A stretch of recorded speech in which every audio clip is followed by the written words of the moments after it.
Bueno, bienvenidos y bienvenidas a una nueva edición del Archipiélago Histórico. Mi nombre es Ramón González Arango López y en esta ocasión tengo el privilegio de conversar con el doctor Luis Cintrón Gutiérrez. Buenas noches, ¿cómo está todo? Buenas noches, todo muy bien y gracias por conferirme el doctorado. Todavía estoy en vías de, pero ya más cerca que nunca. Eso me pasa cada rato que le digo doctor a las personas, pero sí, me habías comentado eso. Pero está bien, casi como el anuncio de televisión, casi doctor. Sí, no, se supone que en algún momento de este año, máximo enero del año que viene, pero ya yo espero ya ser doctor pronto. Y es por estudios latinoamericanos, si no me equivoco. Sí, estoy en el programa doctoral de estudios latinoamericanos en la Universidad Estatal de Nueva York en Albany, SUNY Albany. Ujú. Allí estuve varios años cogiendo frío. Ah, no, yo estoy aquí ahora mismo en el este de los Estados Unidos cogiendo un frío fenomenal también. Todavía no se ha acabado. En Massachusetts es que estás, ¿verdad? No, New ¿No? Hampshire, que está encima de Massachusetts. Ok. No, nunca Sí, tuve la oportunidad de llegar cuando el tiempo que viví allá. sí. Pero tenemos un tema bien importante hoy, un tema bastante particular, a mí me gusta mucho. Y estaba pensando en esta canción que se suele tocar en los velorios en los entierros puertorriqueños, esta canción de Rafi Levi y la Selecta. Mira dónde va, volando se ha ido. Bueno, esa canción, para la gente que está escuchando eso y dice, coño, Ramón está a lo loco hoy. No, es que vamos a hablar de los velorios exóticos. Entonces, me imagino que debes tener por lo menos una definición simple de lo que es un velorio exótico, ¿no? Pues mi trabajo de investigación desde que estuve en la maestría en la Universidad de Puerto Rico en Río Piedras era sobre un fenómeno que se ha convertido en mediático en Puerto Rico, Ujú. que la precursora del mismo fenómeno, la dueña de la funeraria Marín, le había declarado velorios exóticos y pues los velorios exóticos son estas prácticas funerarias donde el cuerpo esencialmente se coloca fuera del ataúd en un performance que proyecta como si tuviera vida. Yo estoy ahora mismo quizás cuestionándome si verdaderamente deberíamos llamarle velatorios exóticos a ese velatorio solamente o a otras prácticas contemporáneas, pero como la directora funeraria y dueña de la funeraria lo bautizó así, pues yo para mi tesis de maestría lo continué llamando velatorios exóticos, pero estoy en ese asunto de cuestionarme el término o si utilizo ese o velatorios extremos como le han llamado en los medios de comunicación en Estados Unidos. Ok, entonces ok, el velorio exótico viene siendo para todos los propósitos un término de mercadeo. Va por esa misma línea, exacto, un término para mercadear un producto, en este caso, pues el servicio funerario por parte de una funeraria en particular que en Puerto Rico entre los años 2008 y 2015-2016 era la única funeraria que lo hacía en Puerto Rico, que era colocar el cuerpo fuera del ataúd en unas posiciones como si tuvieran vida, que evocaban en algunas ocasiones algunas profesiones, en otras ocasiones pues posiciones como si estuvieran en ocio, pero al final del día era una actitud de performance para pues proyectar el cuerpo como una especie de holograma con vida. Entiendo. Ok, pero me imagino, yo la primera vez que vi eso, yo dije, bueno, esto no, esto pinta como que es nuevo, pero realmente nuevo no es. Y entonces, antes de comenzar la grabación como tal, me estabas comentando de unas manifestaciones o un tipo de práctica que se hacían en los velorios en Puerto Rico. Háblanos un poco más sobre eso, por favor. Pues nosotros pensamos que el velorio exótico es algo nuevo, que el velatorio esté fuera del ataúd, que el cuerpo colocado de pie es algo pues nuevo, Ajá, pero no es necesariamente del todo nuevo o innovador. ajá. A lo largo pues, del siglo XIX, siglo XX, con el desarrollo de la fotografía, tuvimos una práctica que le llamaban la fotografía post-mortem o la última foto de la persona donde el cuerpo pues fenecido se colocaba como si tuviera vida para sacarle una foto. Pues antes era tan cara la fotografía que la gente solamente tenía fotos del nacimiento, la boda y la muerte. So que este tipo de velatorio extrae un poquito de esa práctica de la fotografía post-mortem en el desarrollo de la modernidad, tanto en Puerto Rico como en América y el resto de Occidente. Pero también en el contexto puertorriqueño podríamos aterrizar también el asunto del velatorio exótico con unas prácticas similares al baquiné. Esta Ajá. práctica esencialmente de la ruralidad puertorriqueña, donde los cuerpos de los niños se despedían con una gran fiesta y era antagónica con el asunto de clase y de pues, aspectos religiosos, donde pues, las clases dominantes de Puerto Rico contemplaban que este tipo de velatorio exótico, bueno, del baquiné, iba en Mm. contra pues, de la moral cristiana y demás. Y es un debate que pues se ha repetido en tiempo reciente con el asunto del velatorio exótico o este velatorio extremo donde el cuerpo se coloca fuera del ataúd, que generó gran debate político en el Capitolio en Puerto Rico por los pasados años antes del 2016. Pero voy a ser bien honesto. Ujú. Está cabrón. Que me parece que está fuerte que se quieran meter hasta en cómo entierran a la gente. Las instituciones religiosas. O sea, ¿a quién demonios le importa? Si los quieren enterrar como los quieren enterrar, chévere. Si le quieren hacer una fiesta, que lo hagan. O sea, me parece que está de más esta posición que históricamente ha tenido la iglesia de querer regularlo todo, incluso todo lo que no necesariamente tiene relación a lo cristiano, ¿no? Pero ajá, Sí. Pero también en el caso de Puerto Rico, la regulación ha venido por parte del Estado y pues en el contexto pues, de Puerto Rico, sí, esencialmente no había una separación entre la iglesia católica en un momento dado y el Estado hasta que llegan las instituciones estadounidenses, que ahí separan el ritual funerario del aspecto religioso, pero todavía se sigue, pues no ha habido una desconexión del todo. eh, y pues sí, se ha mantenido eso, pero sí, se supone que hay una ruptura, ya no se supone que sea controlada por las instituciones religiosas, específicamente pues, la Iglesia Católica en el siglo XIX. Se supone que ahora pasaban a los municipios, por eso es que los cementerios pasaron a ser a manos municipales, muchos de ellos, etcétera, pero sí, todavía seguimos arrastrando un poquito esa superestructura desde una óptica marxista. una óptica marxista interesante. ¿Por qué? ¿A qué se debe eso? Pues, y ahí estoy va a estar tocando de oído, ya no he repasado en mis lecturas hace tiempo del marxismo, pero Sí. el marxismo habla de que existe una cultura hegemónica, ya partiendo desde el punto de vista de Gramsci, Ujú. y también hay unas cuestiones ya pues, hay unas superestructuras que regulan la organización social y hay unas estructuras que ya van disciplinando a las sociedades y pues un por más que se hace, se van repitiendo y se van reproduciendo y hay ocasiones donde es difícil romper Ajá. con esa práctica, como ha sido en el contexto deportivo, que muchas de las cosas que nosotros practicamos han sido pues herencia colonial. Ujú, ujú. No, no, hago la pregunta porque me interesa genuinamente, porque realmente yo no soy una de esas personas que descualifica eh, el marxismo ni nada de eso. A mí me parece que es una metodología como cualquier otra que puede ser aplicada a determinado proyecto. Este, ahora bien, yo realmente lo que conozco de los llamados velorios exóticos es que hasta donde tengo entendido todo comenzó con el famoso muerto parado. ¿Eso es cierto o me equivoco? Si llamamos el muerto parado Ángel Luis Pantoja, sí. El primer velatorio fue en el 2008, si mal no recuerdo, y Ajá. fue el que sí bautizaron los medios de comunicación como el muerto parado.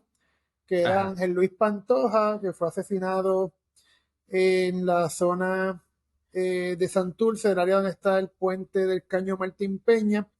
ajá, Y el día previo a su muerte, le había pasado por la funeraria y había pedido que lo velaran, que si él moría algún día, que lo velaran parado, específicamente como la canción de Rubén Blades, ajá, la de parado, que a mí que me velen parado si yo nunca he vivido arrodillado. ajá, Y pues por ajá, ahí es que va, y se convirtió en un boom mediático. Después de ahí vinieron varios velatorios más. El Estado intentó regularlo, hubo un debate bastante interesante, una legislación, ajá, un proyecto de ley que sometió. Hubo varios proyectos y varios debates. Por un lado, pues la Asociación de Funerarias la, la embistió contra la funeraria Marín y intentó por cualquier lado darle un tutazo, por decirlo así, a la funeraria Marín. ujú, Y en la legislatura encontraron pues un nicho en un senador del oeste, se me escapa el nombre de la hora, que es de Moca, de la ajá, región de Mayagüez, Aguadilla, Luis Daniel, ay, se me escapa el apellido, ajá, que sí, fue sí, un senador de estos de la región oeste, que ujú, estuvo en la misma época de Belín Vázquez. Pero al final del día, el debate, la voz es cantante en las comisiones legislativas fueron, por un lado, en contra de este tipo de práctica el senador popular Eduardo Batia y a ujú, favor de la práctica o la no regulación de la práctica, más que otra cosa, el nuevo progresista Tomás Rivera Chats. So que hasta en ese asunto tan trivial siempre hay un antagonismo entre esas dos figuras políticas de la década pasada. Bueno, todavía siguen dando tumbos hoy. exacto. Sí, pero a pesar de que no comparto, ¿verdad? No le tengo mucho afecto a la figura de Tomás Rivera Chats, en ese caso coincido con él en que no, ese tipo de cosas realmente no se tienen por qué estar regulando, como menciono. Si uno quiere ser, o sea, si uno quiere ser enterrado o velado, pues coño, eso es cualquier derecho que usted tiene. O sea, ¿cómo nos vamos a meter en eso? Eso no tiene ningún sentido para mí. Sí, Este, hay un asunto pues que es lo que se busca regular también con las leyes mortuorias en Puerto Rico y de funerarias, que es el ajá, asunto de la higiene, el asunto de la seguridad de las embalsamadoras y embalsamadores, que son asuntos importantes, pero el asunto de cómo velar a una persona fuera del ataúd, dentro del ataúd, qué ropa debe ponerse, qué ropa no debe ponerse, pues eso exacto, no, entiendo yo que no debe ser tampoco materia ocupada por ninguna institución, de no ser la familia o las personas que están a cargo de despedir a la persona fenecida. Y pues sí, entiendo que, pues, que el Estado sí debe regular el asunto de la seguridad de estas personas que trabajan en esta industria, porque al final del día la muerte es una industria dentro del sistema capitalista y debe tener algunas regulaciones que el mercado no se las va a dar. estoy de acuerdo. Si es por el mercado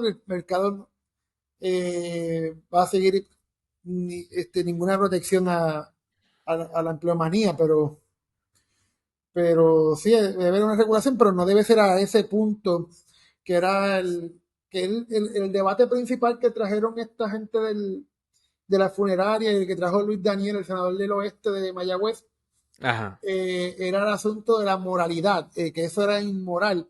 Y me recuerda un poco también las discusiones que habían sobre el baquiné ajá, en, en el siglo XIX, que en esa misma edición, el asunto de la moralidad, que es un tema que siempre está en disputa, como si la moralidad fuera solamente exactamente. una y custodiada por una sola institución, cuando son muchas instituciones las que regulan lo que es el comportamiento social y moral. No, y que, bueno, yo he tomado cursos de filosofía y entre ellos uno de ética y la moral es algo, hay diferentes teorías que compiten. Entre ellas hay una, si mal lo recuerdo, sobre la ética que habla de, ay Dios, ¿cómo es que se llama esto?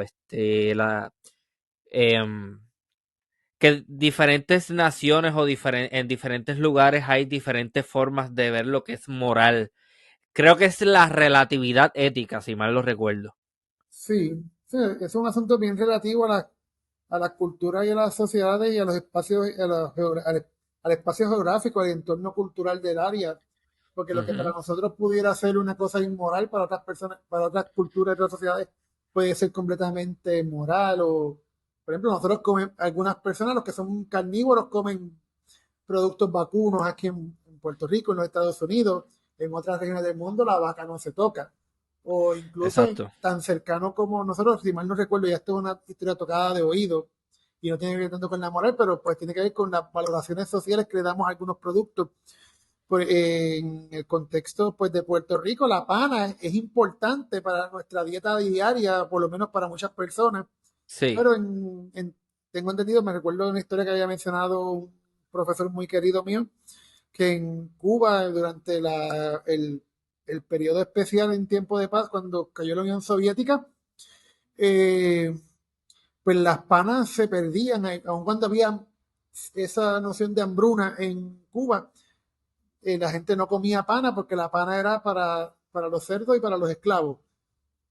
So que Ok. vemos nuevamente el asunto de la superestructura, como algo de siglos pasados todavía se sigue replicando en nuestras prácticas cotidianas hoy día.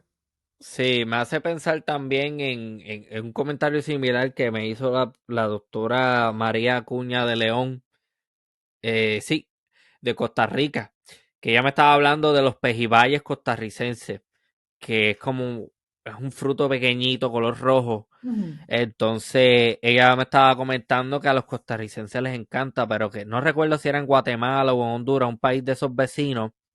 Eso se utiliza para alimentar a los cerdos. Y si tú le ofreces pejibaye a esas personas, se van a ofender porque lo van a ver de esa forma.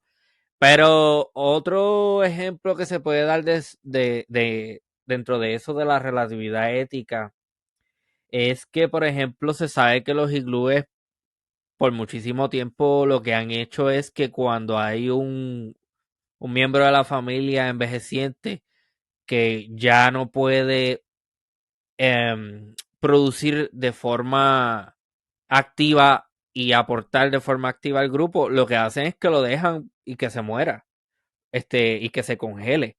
Eso para nosotros es completamente no, eso no procede. Pero dentro de la cultura de ellos, que es una cultura en donde tú no sabes lo que te vas a comer mañana, no sabes cómo vas a poder, es una cultura en donde es una constante la incertidumbre, pues eso es perfectamente ético y normal para ellos. Sí, Este, ajá, no, no, que estoy afirmando lo que estás diciendo, que es completamente pues, relativo a cada contexto y a cada desarrollo histórico, social y cultural y geográfico. Que, no, ujú, ese dato no lo tenía presente. Es como también como con los gatos, ¿no? Que los gatos se alejan para morir cuando ya no. ajá. Y por ahí va Es- la discusión también. sí, me gusta el nombre ese, el muerto parado. Realmente todavía me acuerdo de eso. O sea que quien quiera que haya bautizado el evento de esa forma realmente hizo un buen trabajo. Pero me llama la atención el hecho de que esa persona de alguna manera sabía que estaba metido en una situación en donde podía fallecer próximamente. Entonces, par de días antes, entonces es que él hace estos preparativos con la funeraria. ¿No sabe un poco más sobre eso? Pues lo que menciona la prensa, y lo que me dijo de ese caso no me hablaron mucho y la familia como que no fue bastante difícil de encontrar. Claro, claro. Eh, lo que recuerdo de ese caso es que en uno de estos medios alternativos del llamado Bajo Mundo habían mencionado que esta persona había sido escorta de Héctor el Father, que cuando Héctor el Father estaba caliente. Ajá, Eh, ajá. pero también había otras teorías dentro de la misma página esa, porque pues es más, son chismes, independientemente las vertientes que fuesen, la información que hay es chisme, porque no es una información verificada. El Estado nunca ha resuelto el caso, no ha resuelto ninguno de los casos que han sido de muerte violenta de este tipo de velatorios. O que al final del día este tipo de velatorio también es una forma de llamar la atención sobre la ausencia de Estado en esta dirección o el Estado fallido, como le quieren llamar algunos, el Estado adulterado, como lo llamamos otras personas, o el Estado descomprometido, que al final del día es una respuesta a ese asunto. Pero sí, la persona de alguna manera u otra sí sabía que estaba ya con los días contados. Pero menciona algo importante, o sea que hasta donde puedo entender, todos esos velorios exóticos tienen relación con personas que estaban envueltas en malos pasos, como decimos en Puerto Rico. No pudiéramos llamarle del todo, así que estaban todos envueltos en malos pasos, porque pues, hay algunos Ajá. casos que pudiéramos decir que sí, que fueron muertes violentas, producto de una, que ya fuese narcotráfico, ya fuesen otras formas de actividades ilícitas, pero también es un asunto.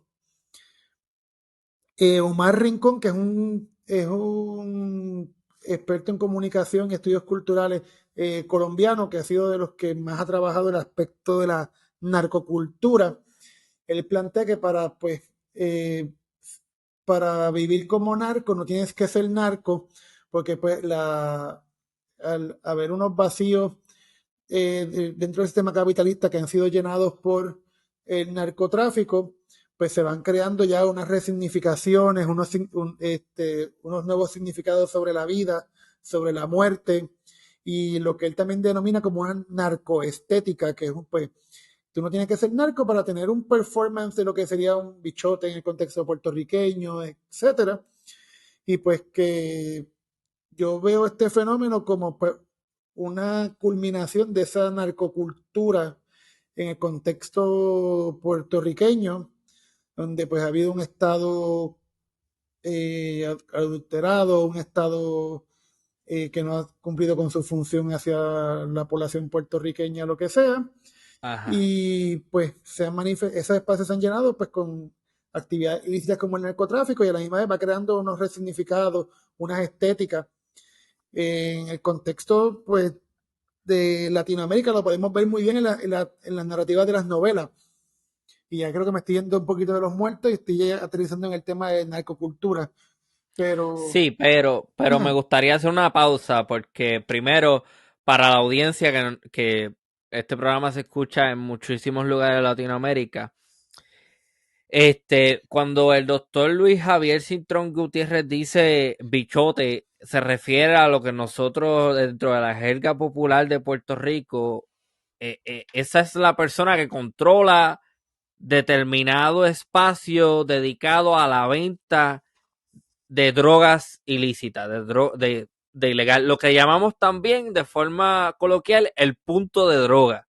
El bichote es el que controla el punto de droga. O sea, y nosotros le llamamos así. que sería Entonces, el equivalente, el ajá. equivalente a un capo o a un drug lord en otras partes de América Latina y Estados Unidos, que pues Uh-huh. bichote viene también de un anglicismo que hemos extraído del big shot y pues también es una palabra que está ahora mismo en disputa. Ah, ¿de verdad? Sí, Yo nunca escuché, había escuchado eso, qué interesante, sale del Big Shot. sí, hay un antropólogo que pues es bastante cuestionado por la Academia Puertorriqueña en los Estados Unidos.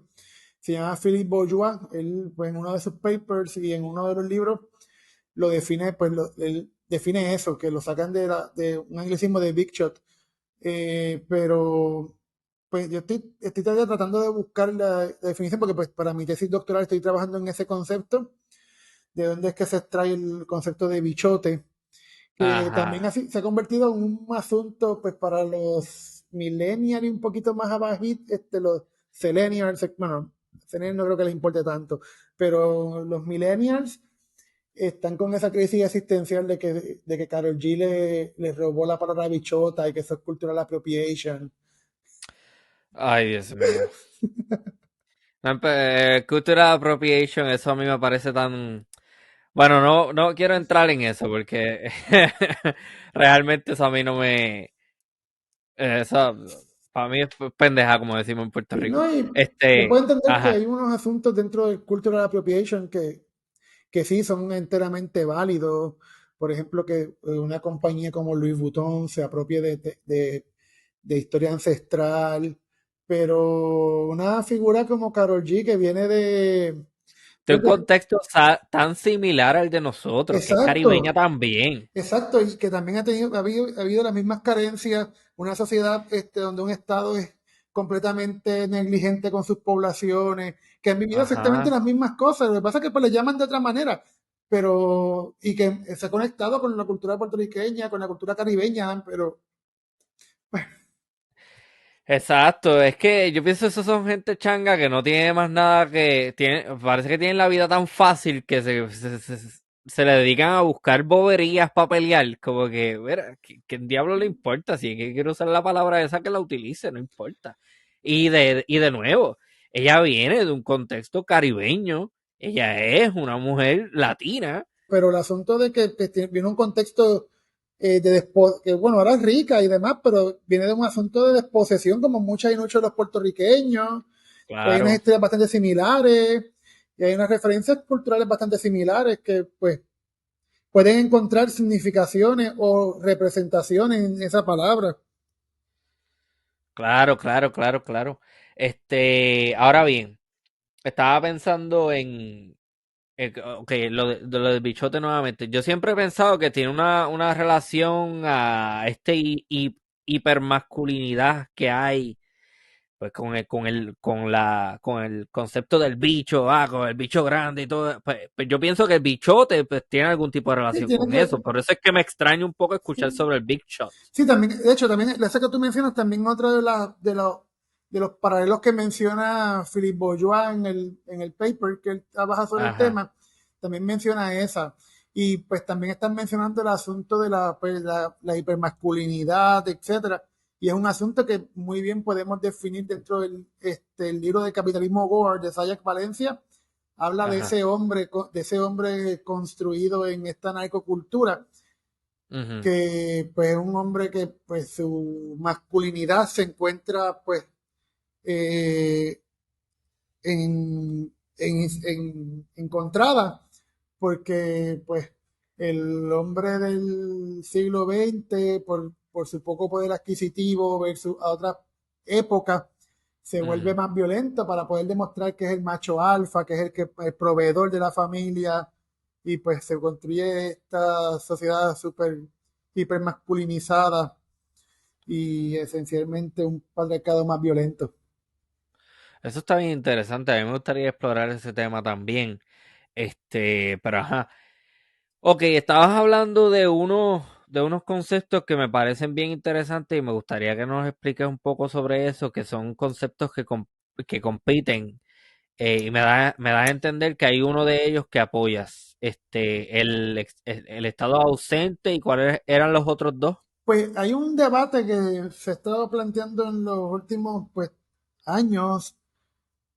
Por un lado están la teoría del Estado fallido, Ajá. que es pues, bastante conocida y es desde el punto de vista donde muchas personas aquí en Puerto Rico teóricamente han partido de pues, el Estado que falló a mantener un ejercicio biopolítico de la sociedad donde pues el gobierno invertía en preservar la vida de las personas a través de los sistemas de salud, educación, etcétera.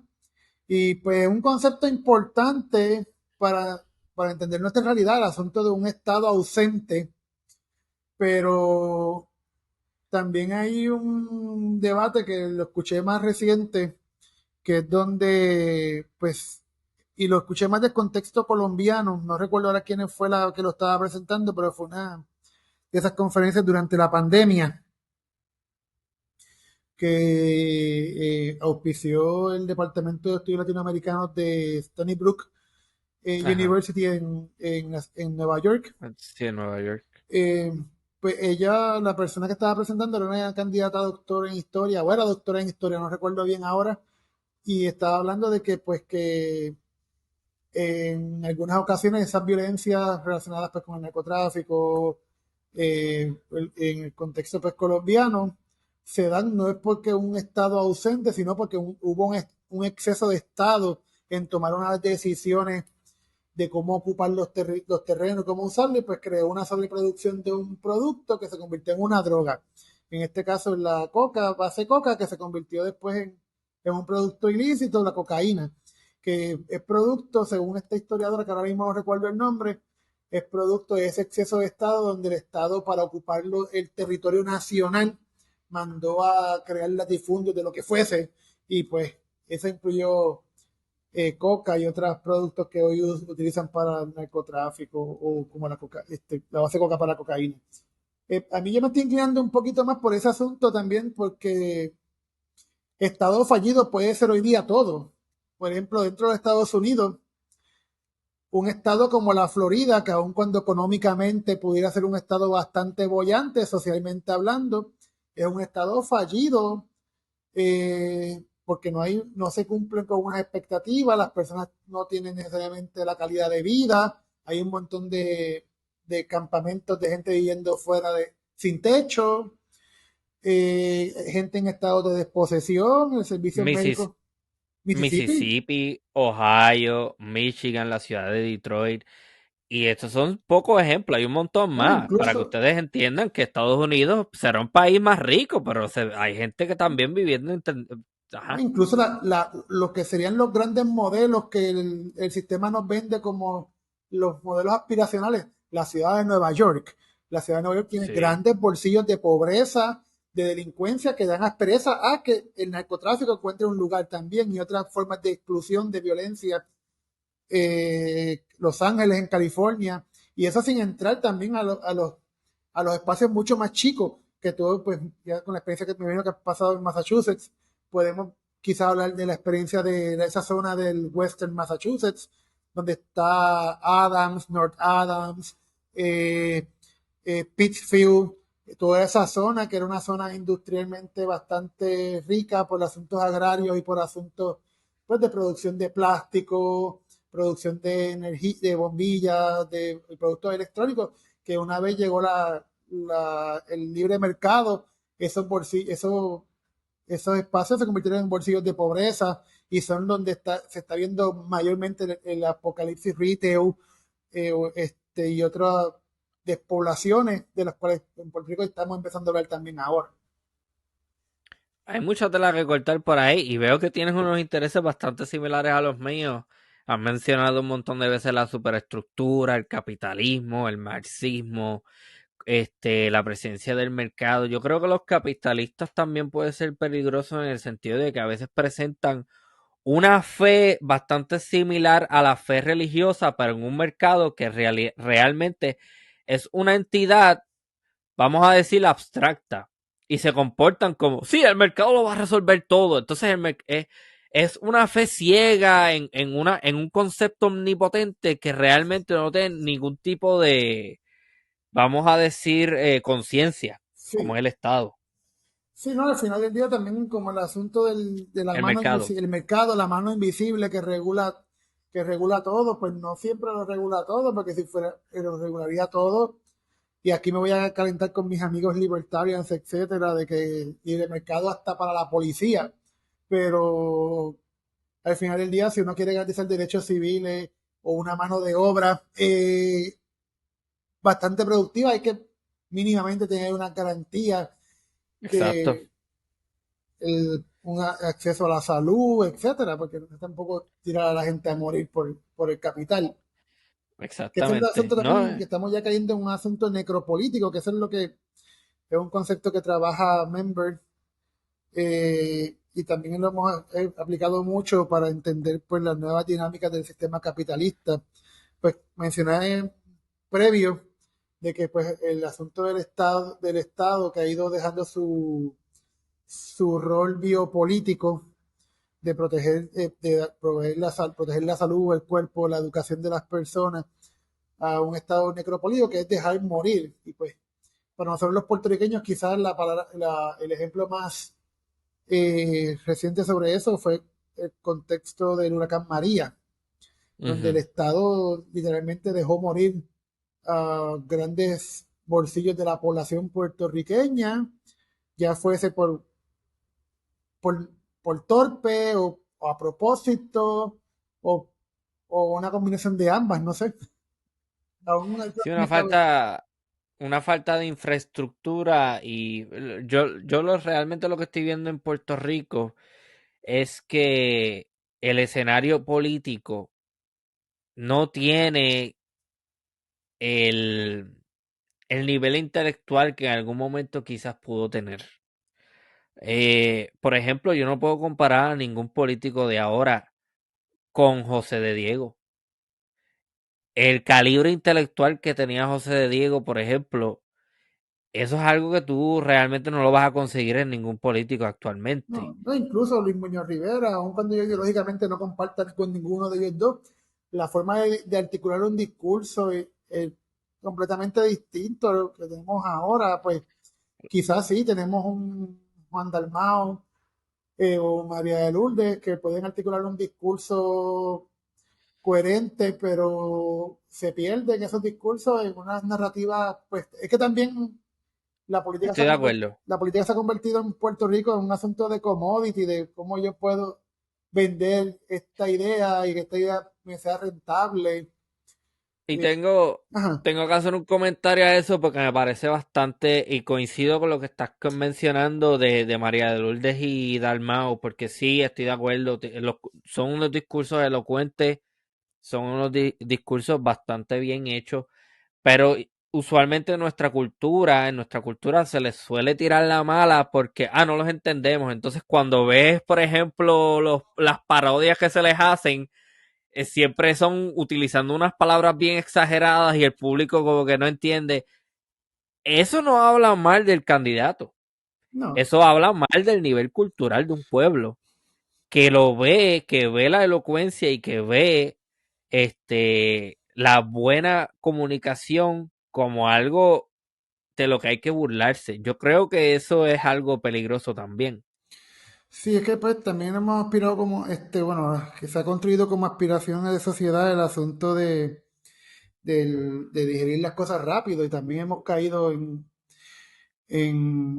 en ese Eso es asunto. Yo creo así. que es importante, sí, el que pues, poder digerir un poco las cosas, pero no siempre vamos a estar tan activos como para entender tanta palabreo o entender una conversación más elevada, pero tampoco es para llevarlo al absurdo de convertirnos en, no sé, Georgie Navarro, maybe. Sí, sí, sí, estoy de acuerdo. Y nada, Sí, yo puedo sí. entender la crítica, pero tampoco es bajar el discurso a nivel de fango. Claro, claro, claro. Sí, no, completamente de acuerdo. Volviendo al tema de los velorios, ¿no? También se me va el de la motora, el muerto en ¿Cuál de motora. los dos? Hubo dos.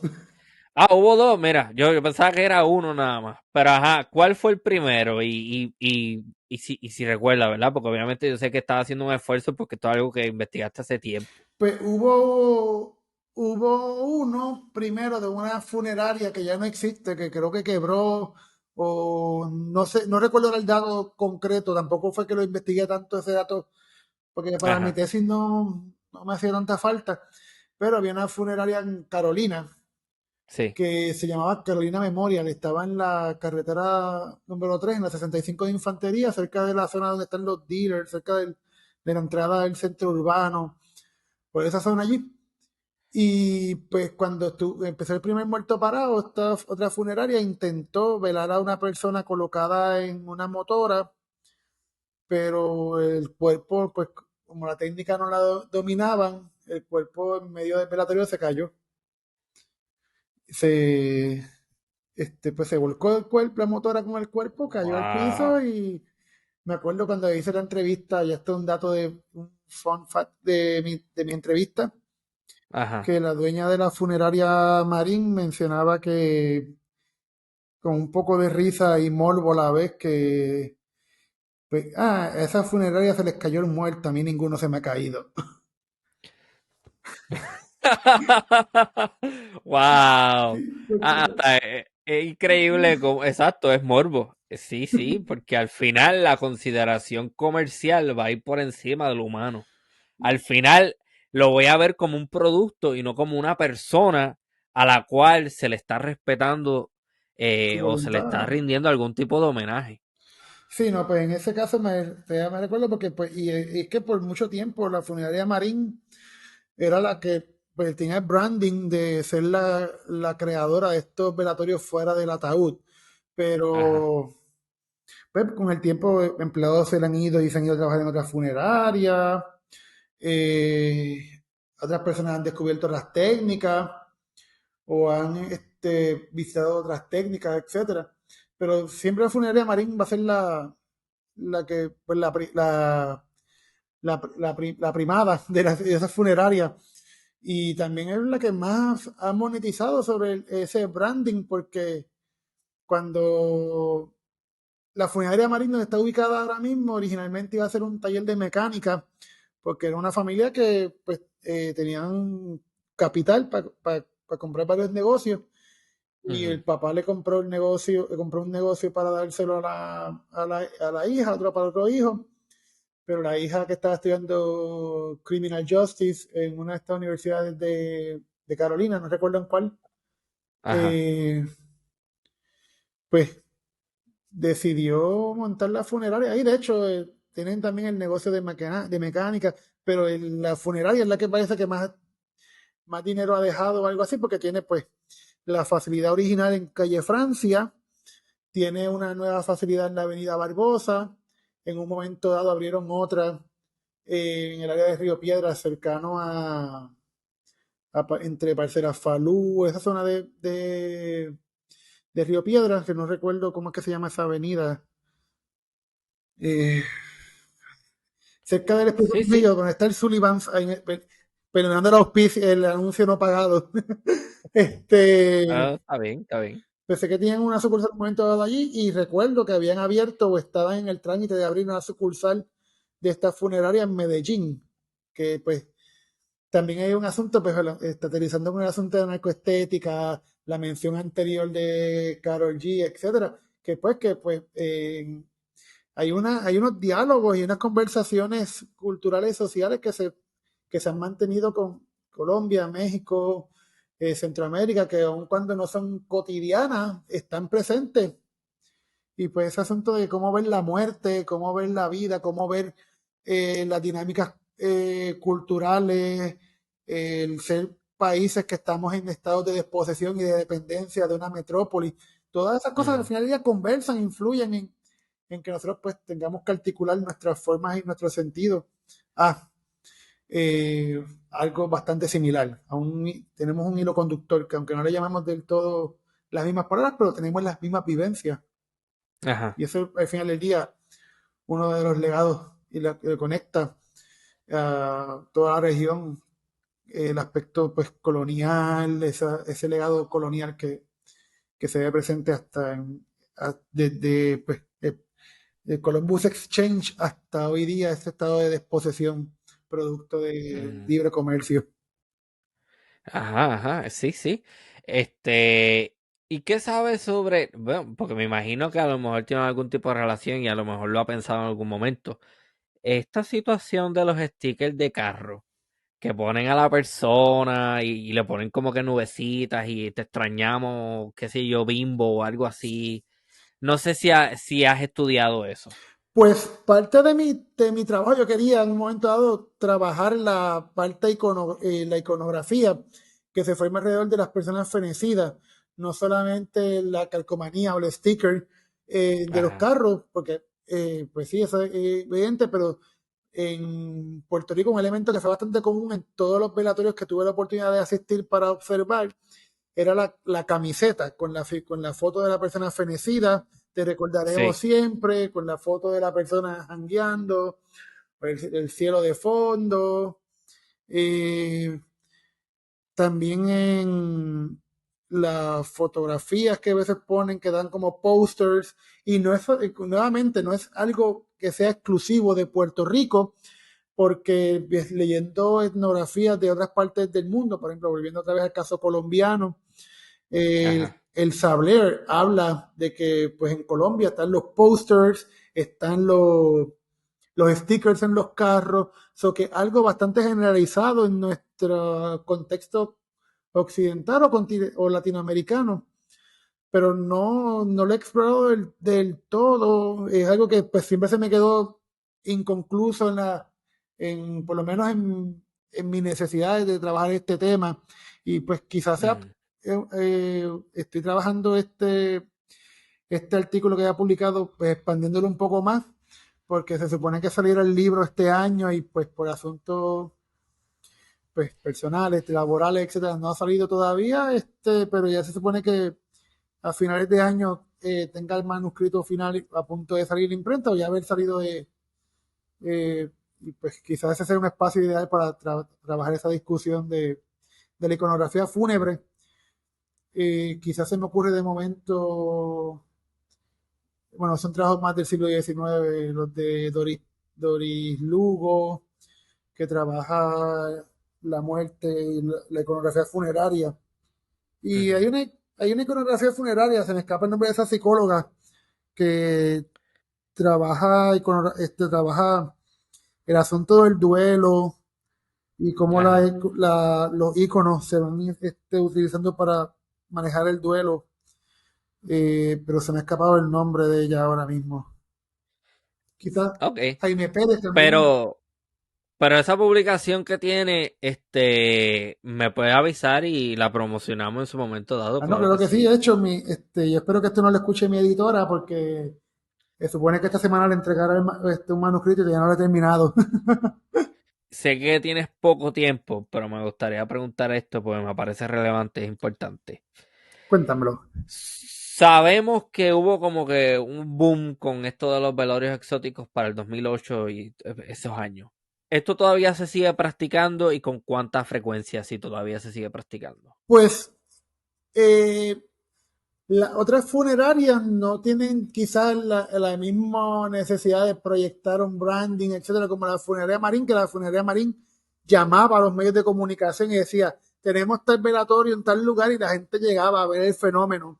Eso yo todavía lo tengo presente de un día estar allí en uno de los velatorios y ver gente que llegó de Vieques, gente que tomó una lancha, alquiló un carro, se montó en una línea como un bus para llegar a la zona de San Juan. Y no a cualquier zona de San Juan, porque no es llegar a Río Piedras como en el tren o algo así, es llegar a una parte profunda de San Juan, muy hostil para entrar en muchas ocasiones.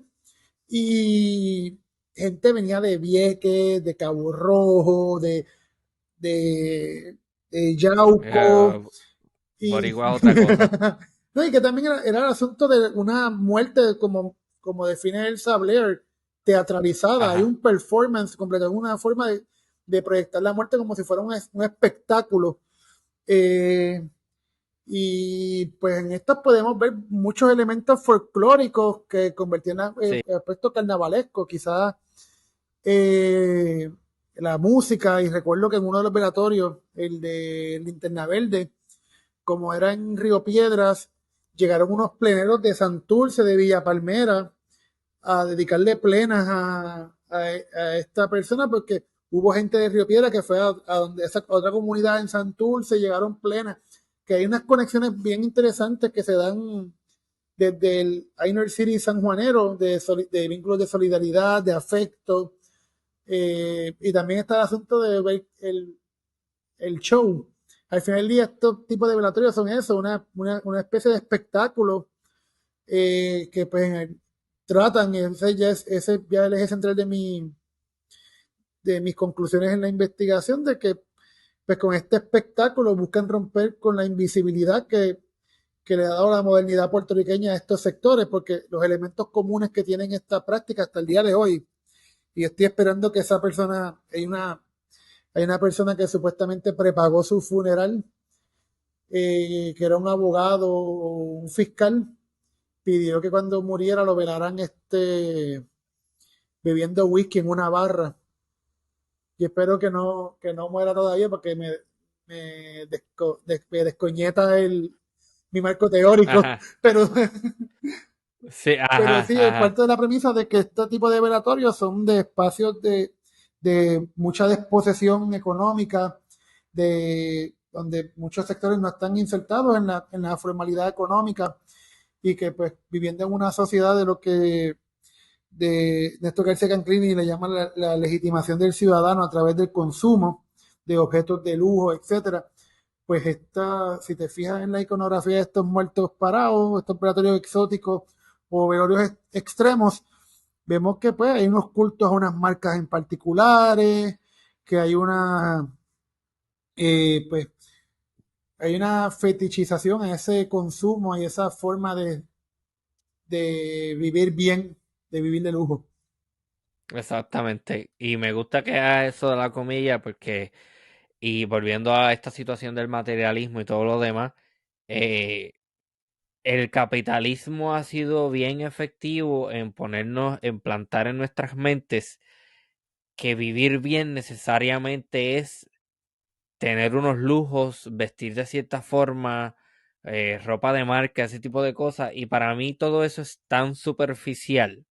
Y cuando uno lo analiza a fondo, uno se da cuenta de que este tipo de cosas al fin y al cabo no tienen ningún tipo de Sí, peso. exacto, pero Y le son damos un valor. estéticas meramente. No le damos un valor y ¿Cómo? ahí le damos la plusvalía del producto, porque pues hay unas cosas que no valen nada, pero le damos un gran valor y cosas que tienen un gran valor las ignoramos por completo.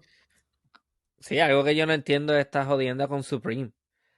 Es una camisa blanca que dice Supreme en el medio. Porque tú vas a pagar 300 pesos o qué sé yo, lo que valga esa porquería. Explícame eso, no tiene ninguna lógica.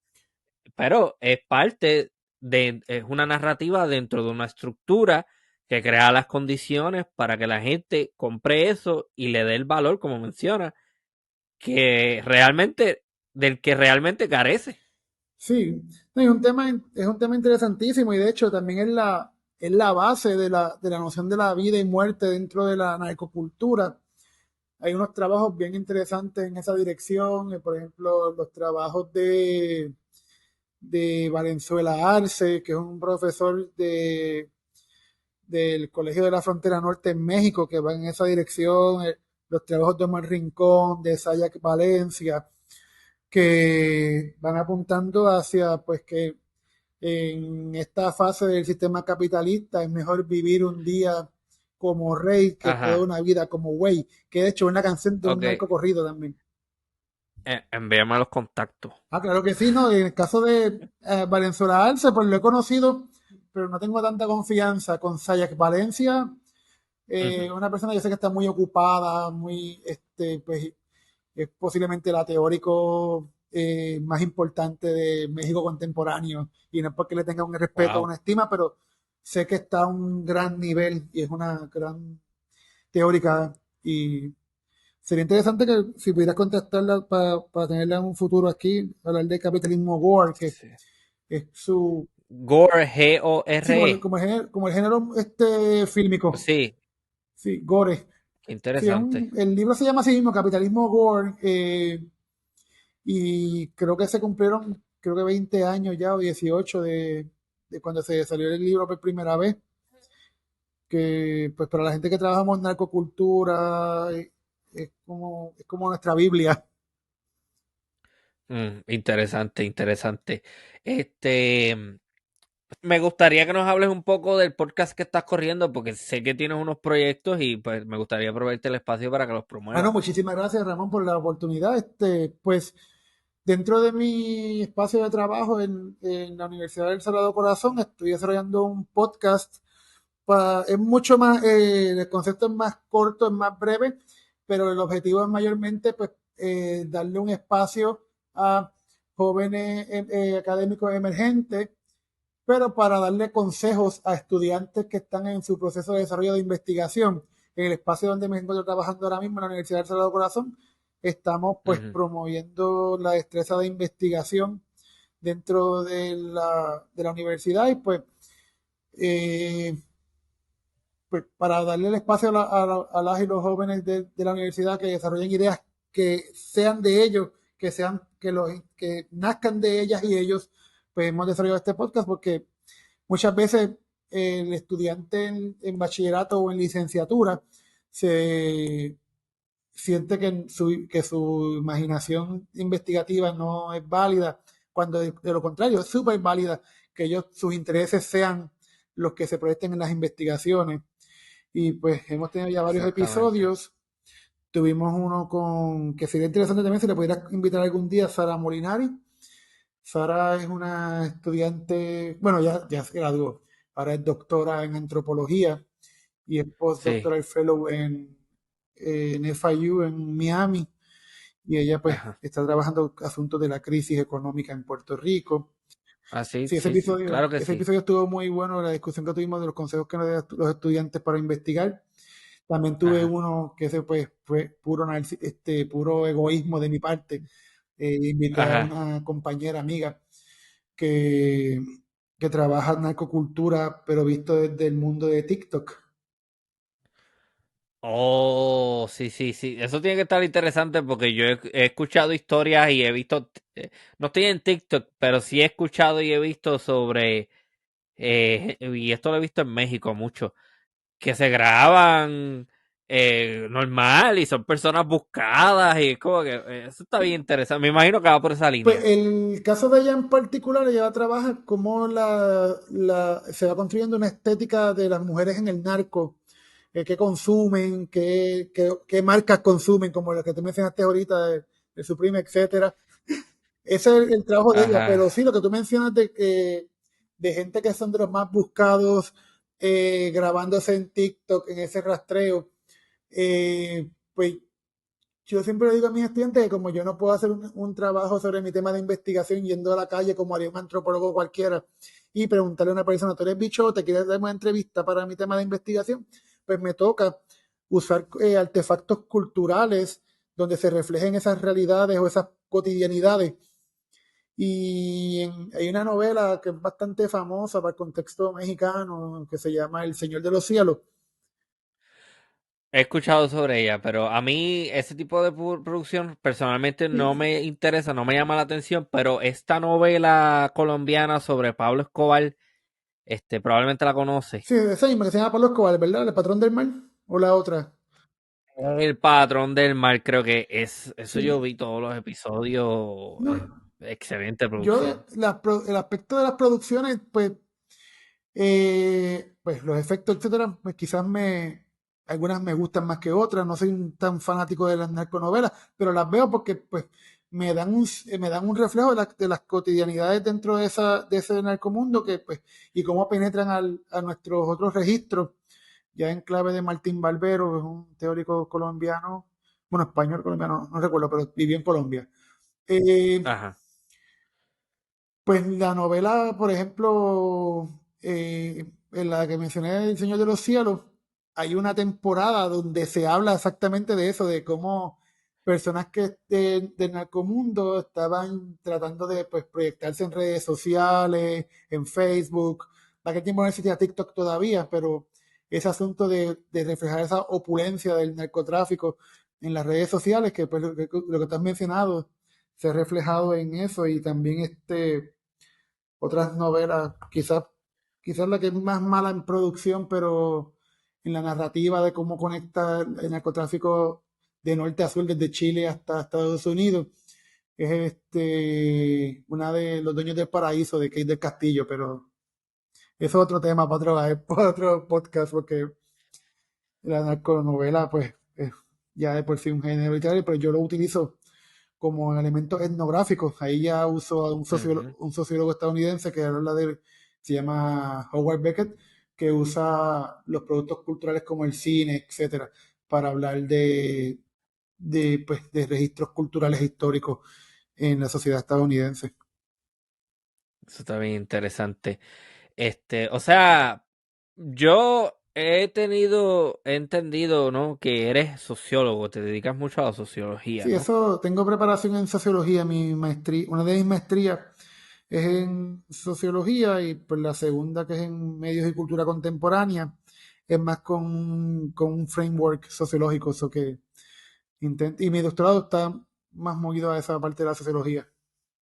Ok, para las personas de la audiencia que no están familiarizadas con la disciplina, ¿qué es la Ah, sociología? yo no sé. No, no es broma, pero también en serio, porque pues es el chiste constante en redes sociales de que estudio sociología, pero no sé qué es sociología. Pues yo puedo burlarme de la sociología, pero no puedo permitir que nadie se burle de la sociología. pero al final del día la sociología es la ciencia, dentro de las ciencias sociales, que pues, cada campo de la cotidianidad tiene un aspecto de cómo verse, por ejemplo, el comportamiento político, la administración de la cosa pública, se ve de la ciencia política, las fronteras geográficas, el clima inciden, ya eso es en la geografía, pero en el contexto de la sociología es el comportamiento de las personas en sociedad y cómo las estructuras, cómo las personas actúan dentro de las estructuras como la familia, el sistema educativo, eh, Sí. pues todo lo que rige el comportamiento de las personas en sociedad, eso se estudia desde la disciplina de la sociología.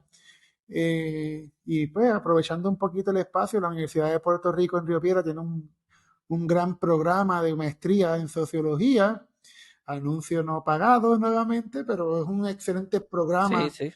que ha dado pues mucho al país. Hay una gran tradición de ver sociológica de la UPR, que quizá para futuro puede ser una alternativa para otras personas estudiar sociología en la Universidad de Puerto Rico o en cualquier otra universidad del mundo. El importante es el marco que te da para operar y comprender la conducta social. Hay un episodio que yo voy a estar produciendo en un futuro junto con Él se dedica a la historia también, pero ha pasado muchísimo tiempo en Colombia. Y tanto tiempo ha pasado en Colombia que literalmente el acento puertorriqueño ya no lo tiene. Habla como colombiano. No voy a decir el nombre todavía ni nada, pero lo menciono porque si a la persona que me está escuchando, si le interesa este tipo de temas de la narcocultura y todo lo demás, ese va a ser un episodio bastante interesante porque también estará ligado al asunto de la guerrilla. Y cómo entonces la guerrilla y el narcotráfico se unen y las dinámicas de poder y todo. Ese va a estar bien interesante, así que suscríbete a Archipiélago Histórico para que no te pierdas ningún episodio y sepas cuando salga. Ya me estoy Este, imaginando con quién vas a estar grabando, pero lo hablamos sí, después. probablemente lo conoces. Sí, probablemente. Este, pero tenemos muchísimo, muchísimo que hablar. Sé que hoy pues hay un tiempo limitado, pero me gustaría que siguiéramos en contacto para coordinar otros episodios porque como mencioné antes de empezar a grabar, tiene un proyecto que me llama mucho la atención sobre Bayamón Narcocity, algo así vi. Sí, el Bayamón como una narcociudad, ese me gustaría grabar un episodio, estoy tratando de ver cómo pues saco un trabajo más amplio. Ese es un paper que está pues en inglés, publicado en una revista donde el número era específicamente de narcocultura, en época de redes sociales, etcétera. Y pues en ese estoy hablando, viendo cómo pues en unas narrativas virtuales van construyendo un imaginario sobre Bayamón, estilo narcociudad, pero pues la realidad al final del día, los datos estadísticos apuntan Ujú. a que pues son otras realidades, pero es un tema muy interesante y me gustaría dialogarlo porque también y originalmente yo quería trabajarlo en conversación con otros espacios de físicos o ciudades Ujú. que pues tienen ese mismo imaginario en otras partes de América Latina, con el contexto de Medellín, eh, previo, esa época de los 90 para atrás, o el contexto más reciente de Culiacán en México, donde se van hablando de unas narcoviolencias, y si uno busca en internet va a encontrar unos memes que son similares o los mismos. Eh, pero sí, son Qué proyectos que estoy tratando interesante. todavía, pero entre ese y la tesis, Sí, sí, sí, sí, no, pero como quiera para mí está curioso esto de Bayamón porque Bayamón, o sea, quizás mucha gente le da risa a este comentario, pero cuando tú me hablas a mí si tú me hablas a mí, preguntas cuál es la ciudad que tú asocias con el narcotráfico en Puerto Rico, pues, para mí es Carolina, no tanto Bayamón. Bayamón y Así que Carolina y Bayamón, más Carolina que Bayamón.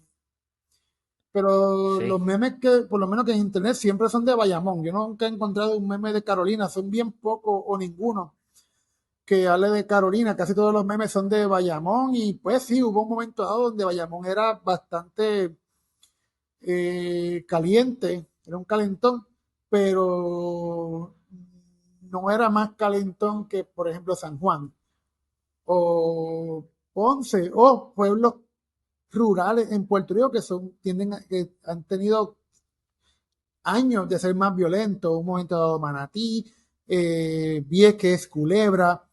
En el caso de Vieques y Culebra también es por un espacio que es mucho más pequeño, una lucha por territorialidades. También son espacios por donde entran el narcotráfico, etcétera. So que pues, hablamos sí de Bayamón como una narcosidad, pero olvidado, a veces invisibilizamos o eh, escondemos que pues, hay otras zonas que son bastante violentas o más violentas.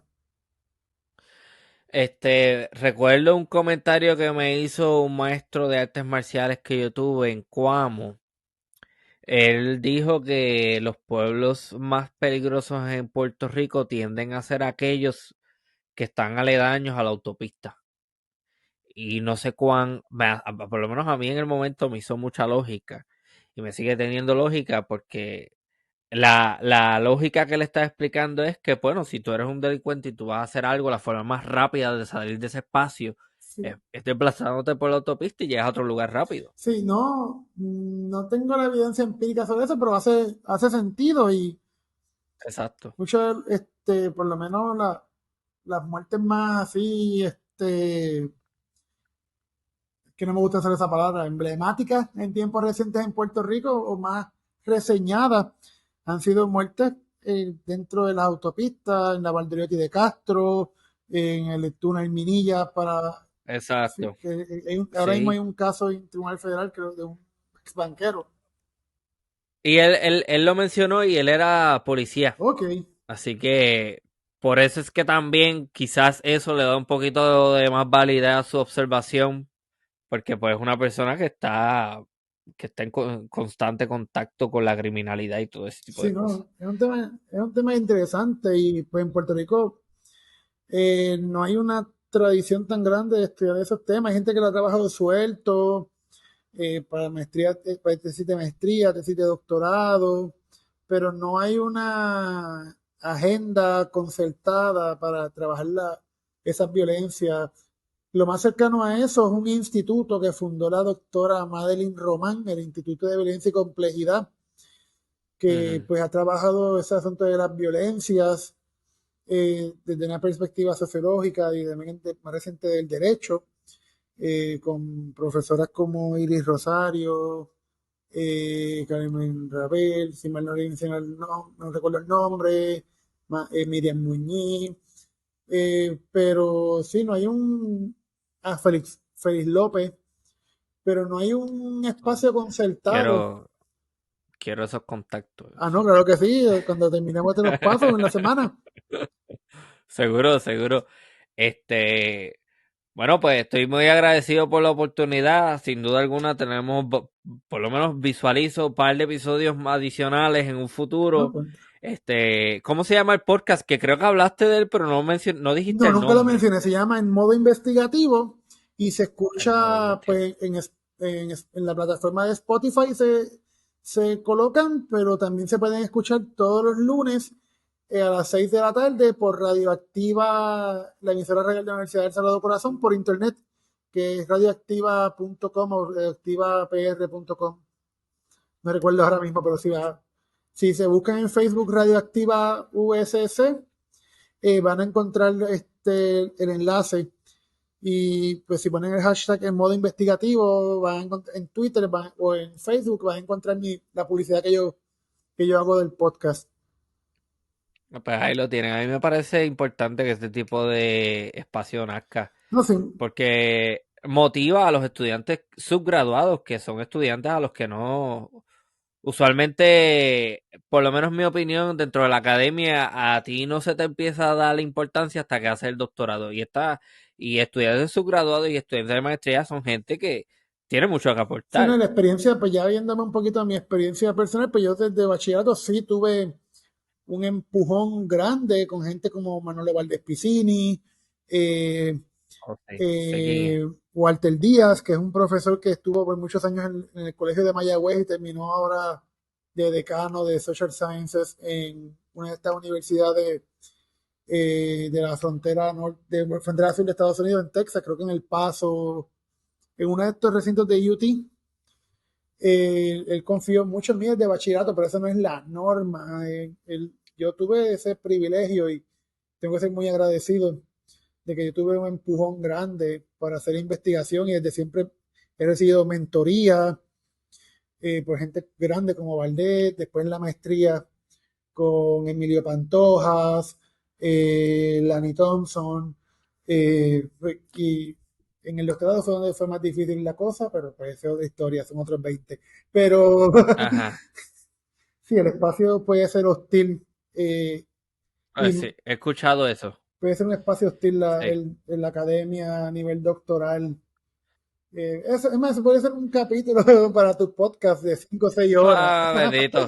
No, y yo conozco a alguien que me dijo, mira, yo te puedo hacer un episodio a ti contándote todos los bochinches que tú te podrás imaginar de la academia, desde hostigamiento hasta robo o sea, Plagio. plagio, pero plagio obvio, está hecho un montón de cosas, pero yo dije, bueno, pero, o sea, es que, pues, o sea, yo sé que si lo hago va a llamar mucho la atención, pero realmente no va mucho con la temática del proyecto que estoy No, no, a llevando. menos que quieras discutirlo Es- como, como una variante histórica del desarrollo de las universidades del siglo XX, pero no, no, no, no, te vas a... exactamente, sería algo como que más, como quien dice, entretenimiento, y Sí, pues eso realmente a mí no me interesa hacerlo. A mí me interesa mantener la cosa relativamente seria dentro de su formato conversacional y ameno, pero sabemos que de lo que estamos discutiendo es sí, serio. exacto.